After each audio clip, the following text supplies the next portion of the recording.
السلام علیکم ورحمۃ اللہ وبرکاتہ۔ معزز سامعین، امید آپ خیریت سے ہوں گے۔ جیسا کہ ہم سبھی جانتے ہیں، آج 12 ربیع الاول کا دن ہے اور یہ دن پوری دنیا کے مسلمانوں کے لیے بے پناہ اہمیت کا حامل ہے۔ آج کا یہ دن ہمارے لیے یوم احتساب بھی ہے اور اپنے اعمال کا محاسبہ کرنے کا پیغام بھی دیتا ہے۔ آج کی تاریخ ہمیں اس بات کی دعوت فکر دیتی ہے کہ ہم اپنی زندگی کا اتباع رسول اور حضور صلی اللہ علیہ وسلم سے محبت کے دعوے کا جائزہ لیں، غور و فکر کریں کہ کیا واقعی ہم حضور صلی اللہ علیہ وسلم کی سیرت پر عمل پیرا ہیں، ان کی سنتوں پر چل رہے ہیں، تعلیمات نبوی پر عمل کر رہے ہیں۔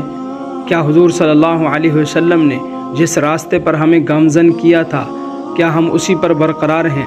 امت مسلمہ کو جن چیزوں سے روکا گیا تھا، کیا ہم ان چیزوں سے رکے ہوئے ہیں؟ معزز ناظرین، حضور صلی اللہ علیہ وسلم عالم انسانیت کی سب سے عظیم شخصیت ہیں۔ اللہ تبارک و تعالیٰ کی ذات کے بعد وہ سب سے زیادہ مقدس، محترم اور اہم ہیں۔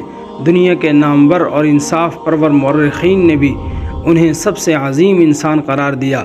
حضور صلی اللہ علیہ وسلم نے اس دنیا کو ضلالت و تاریکی سے نکال کر راہ ہدایت کی جانب گامزن کیا، جہالت کی گھٹا ٹوپ تاریکیوں سے نکال کر کامیابی اور ہدایت کے شاہراہ عظیم پر گامزن کیا، اور پوری دنیا کو تا قیامت عظیم نسخہ کیمیا فراہم کیا، جس پر چل کر دنیا کا کوئی بھی شخص کامیاب بن سکتا ہے، کوئی بھی قوم کامیاب ہو سکتی ہے، اور کوئی بھی معاشرہ دنیا کا سب سے مہذب اور بہترین معاشرہ بن سکتا ہے۔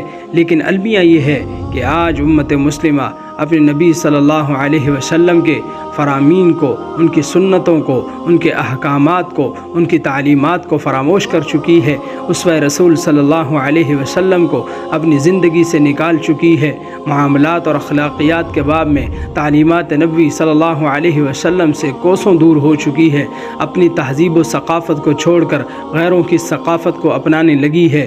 اس کا نتیجہ یہ نکلا کہ آج مسلمان ذلت و رسوائی سے دوچار ہیں، زوال و انحطاط کا شکار ہیں، ہر جگہ ذلیل و خوار ہیں۔ میرا محترم بھائیو، 12 ربیع الاول کا یہ عظیم دن ہم سے مطالبہ کرتا ہے کہ ہم اپنے اعمال کا، اپنے اخلاق کا، اپنے معاملات کا، اپنی معاشرت کا، اپنی مجموعی زندگی کا محاسبہ کریں اور یہ دیکھیں کہ ہماری زندگی میں کس قدر تعلیمات نبوی کا اثر ہے۔ اگر ہم اپنے رسول صلی اللہ علیہ وسلم کے بتلائے ہوئے راستے پر گامزن نہیں ہیں تو کیوں نہیں ہیں، اور کون سی چیزیں ہیں جو اس راستے میں حائل ہیں، رکاوٹ ہیں؟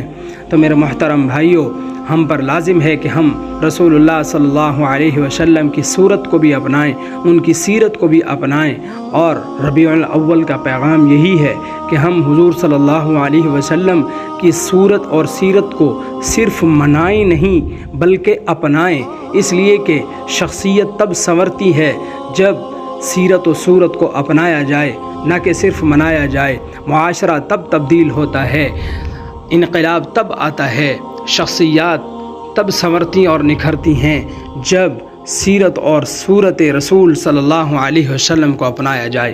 جبکہ ہمارا قومی مزاج یہ بن چکا کہ اب ہم صرف دنوں کو منانے لگ گئے ہیں، ہم شخصیات کو منانے لگ گئے ہیں، حتیٰ کہ ہم رسول اللہ صلی اللہ علیہ وسلم کی پیدائش کے دن کو بھی باقی دنوں کی طرح صرف منانے لگ گئے ہیں، اپنانے کی طرف کوئی رجحان نہیں۔ ان کی سیرت، ان کے اوصاف، ان کے کمالات کو اپنے اندر اتارنے کا، اپنے معاشرے کی اصلاح کا، اپنے معاشرے کو سنوارنے کی طرف کوئی فکر نہیں۔